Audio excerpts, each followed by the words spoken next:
SportsCenter right now, I'm Antonieta Collins. In the aftermath of Washington losing both their starting and backup quarterbacks to broken legs, some speculated that the Redskins would be a perfect landing spot for a quarterback like Colin Kaepernick. Head coach Jay Gruden was asked about the possibility of Kaepernick suiting up for him. Oh, he's been discussed for sure. It's just going to be a matter of which way we want to go. Do we want to go with the guys familiar with my terminology who we worked out last week, or with the new guy? Not a lot of time to really get a brand new quarterback and new system installed and taught in a couple days of practice. So he's been talked about and discussed, but we'll probably go a different direction. In the meantime, it looks like Washington is going a different direction, turning to quarterback Josh Johnson to back up Mark Sanchez. Johnson played 1 year in Cincy when Gruden was the offensive coordinator, and he was in Tampa with Gruden in 2008. Now let's get you back to First Take. All right, guys, you heard it. Jay Gruden says Colin Kaepernick was definitely discussed to bolster the team's depleted quarterback ranks, but they went in a different direction and are expected to sign quarterback Josh Johnson. Damian Woody still here with us. Max, I want to start with you on this one. Does this say more about Kaepernick or Washington? Washington, of course. The fact that they would even say that and put that out there, I don't care if they're answering a direct question. Does anyone not connect the dots and say, they just had this Reuben Foster thing blow up in their faces. That's a lot of bad PR. And now they're trying to throw a bone to some of the people among the group who might not be so happy about the Reuben Foster situation. Dan Snyder, by the way, Bruce Allen, neither one of those guys who are ahead of Doug Williams in the executive pecking order, obviously, came out and said anything. They sent Doug Williams out to say it about Reuben Foster, and now they're answering this question as though they seriously considered Colin Kaepernick. The reason I'm looking at my phone, Molly, is because I want to read you something that Bill Simmons tweeted out, because it encapsulates the way I feel about it. I can't believe I don't use their name because, by the way, their name itself is a racist slur. And if you don't believe that, go to a reservation and say it to somebody's face, see what happens. I can't believe the Washington franchise isn't signing Kaepernick. It's such a forward-thinking, socially conscious, fan-friendly franchise helmed by such a likable owner, it just seemed like a natural. This is more about Washington than Kaepernick. Who wants to pick it up? Damian? Go ahead, Damian. Go ahead, Damian. First of all, I just think it's laughable that Jay Gruden would sit up there and talk about, oh, we had discussions about this. No, you didn't. No, I feel like they think we're so dumb. Yeah, like you really trying to play us for a fool right now, thinking that y'all had these deep internal discussions about bringing in Colin Kaepernick. Y'all had no intention of bringing in Colin Kaepernick, okay? And listen, as far as Jay Gruden's talking about, worried about bringing them in on such a quick notice. Mark Sanchez was signed 2 weeks prior to the Monday Night Football game, and he played in that game. So there's no reason that Colin Kaepernick couldn't come in and if called upon, if need be able to come in and execute and be able to run the offense. He had a similar skill set as Alex Smith. Remember, they both played together with the San Francisco 49ers. So you don't think, as a coaching staff, what you do with your personnel is you fit you fit a scheme around the personnel that you have. And you mean to tell me a guy like Colin Kaepernick, who's taking the team to the Super Bowl. But what about Mark Sanchez, Damian? Mark Sanchez. Surely if you have Mark Sanchez, there's no need for anyone else. Listen. I have a lot of respect for Mark Sanchez because he was my former teammate, and we had a lot of success together. Mark Sanchez hadn't thrown a touchdown pass since November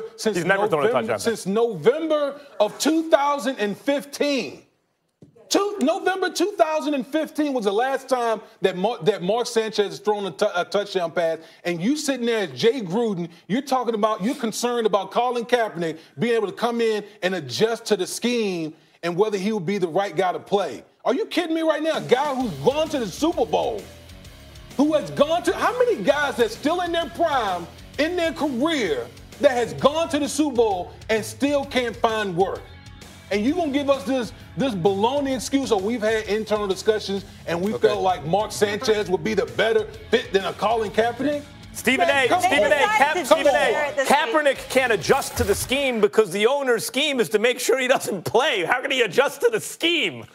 Well, let me just give y'all both, and let me just say this. They're obviously wrong. They're full of it. but this is more about Colin Kaepernick than the Redskins. And let me explain why, and then I'm going to give it back to y'all because I'm putting on my reporter hat here as somebody that has spoken to a couple of league executives about what I'm about to give you. I'm just going to give you all the information, and then I want y'all to take it from there. Y'all hear me? This is where I'm coming. Let me break this down. First of all, you have to remember in the 2011 collective bargaining agreement, the NFLPA lost what's called the Special Master Dispute Resolution. That's basically court oversight over the collective bargaining agreement in favor of a system arbitrator, which is paid for by both the PA and the league. If you recall, when it came to the Eric Reid situation, I got some notes here that I had written down because I had to speak to the executives about this weeks ago. When Eric Reid ultimately was hired by the Carolina Panthers, he was brought on board by the Carolina Panthers, but he was denied entry by a couple of other teams. Remember that the system arbitrator, because if this was a special master, you don't have that problem. Damian knows what I'm talking about as a former player in this league. I know Ryan Clark does as well. The arbitrator, instead of a special master, because the arbitrator is paid for by both sides, said the policy in place permitted the teams to take action of not hiring an Eric Reid, for example, because we could sit there and put him or Colin Kaepernick, but let's use Eric Reid for the purposes of this conversation. The arbitrator permitted the teams to take the action of not hiring a Kaepernick or Eric Reid, et cetera, on the basis that he would continue to protest. So they have that right. Then we also take into account what's going on. The Supreme Court comes down with a ruling months ago permitting the states to take hold of the sports gambling issue, and you can do that if you wanted to, state by state, if that's what you choose to do. Delaware, Nevada, other places have done that. They've ingratiated themselves with that. Why is that important? Because right now, these owners, that the ratings went up, the revenue went up 4.9%. Each of them pocketed about $225 million. If you recall, what are the owners concerned about? Money. Why does Colin Kaepernick matter with that? Because now that you can get a piece of the pie in sports gambling, if Congress supports federal bills to initiate that, what's the one thing that can alienate particularly Republican officials from supporting a federal bill that will ultimately facilitate owners and teams getting a piece of the sports gambling pie? That's President Trump going out there and running his mouth and spewing the issue about patriotism, hijacking the issue of Colin Kaepernick and protest the way that he did. So the owners are aware of this, and as a result, according to what I've been told, that's what's really going on here. The federal bill that would deny them an opportunity to get a percentage piece of the sports gambling issue, along with the building of stadiums and what have you, where you need the support of Congress and the president. They're concerned about Colin Kaepernick negatively having an influence on all of that. So if that is the case, then this is about Colin Kaepernick, not the Redskins, because Colin Kaepernick's protest and ultimately the grievance that he has filed against the league puts him in the public eye. It would ultimately exacerbate a situation involving elected officials who would speak out against him in favor of patriotism. And as a result, that's what's keeping all of this stuff from happening for him. That's not about Gruden and the Redskins. It's about a bigger picture from what I have been told. But if that's the case, Stephen A., if that's the case, then Washington shouldn't be pretending that they're considering him and then dismissing him. Then they're lying. Then that's a public lie because they're intentionally saying one thing that they know is untrue. They wouldn't be dismissing him based on football concerns, according to them. According to Washington. Let me interrupt. Let me interrupt with info. Go ahead. No, I said, I just want to interrupt. You're right if Daniel Snyder spoke. But if Gruden was looking at it from a football perspective and then was informed by Snyder that that's a no-go, then he's not lying when he said it was considered. Well, it's considered, but then as reasons for why it didn't happen, he gave on-field concerns. So then that is a lie. Right, he's lying about that. At a certain point, right. and yes, if what you're saying, now I believe, and I've said it oftentimes on this show, that, in fact, it is a constitutional issue, and whether or not they believe it's legal, I believe ultimately it is illegal. It would be found to be illegal to say that an employee must publicly parrot your political speech, which is what forcing someone to stand for the anthem is, in fact, doing. If sitting down or kneeling is speech, then so is standing. And to say that you can only have a job here if you publicly parrot says the owner's political speech, I believe would be found to be not okay. However, if you're saying they believe it is okay, then there's no reason to lie about it or make up other excuses. Still about Washington here, in my opinion. Listen, Stephen A., I think, you know, the things that you said, I don't deny any of that. You know, you have great sources and all those type of things. But I want to stick to just the football aspect of this whole situation. To me, when I look at everything that's going on with the Washington Redskins as it relates to Colin Kaepernick, the Washington Redskins has essentially thrown up the white flag. They have essentially just given up on the season.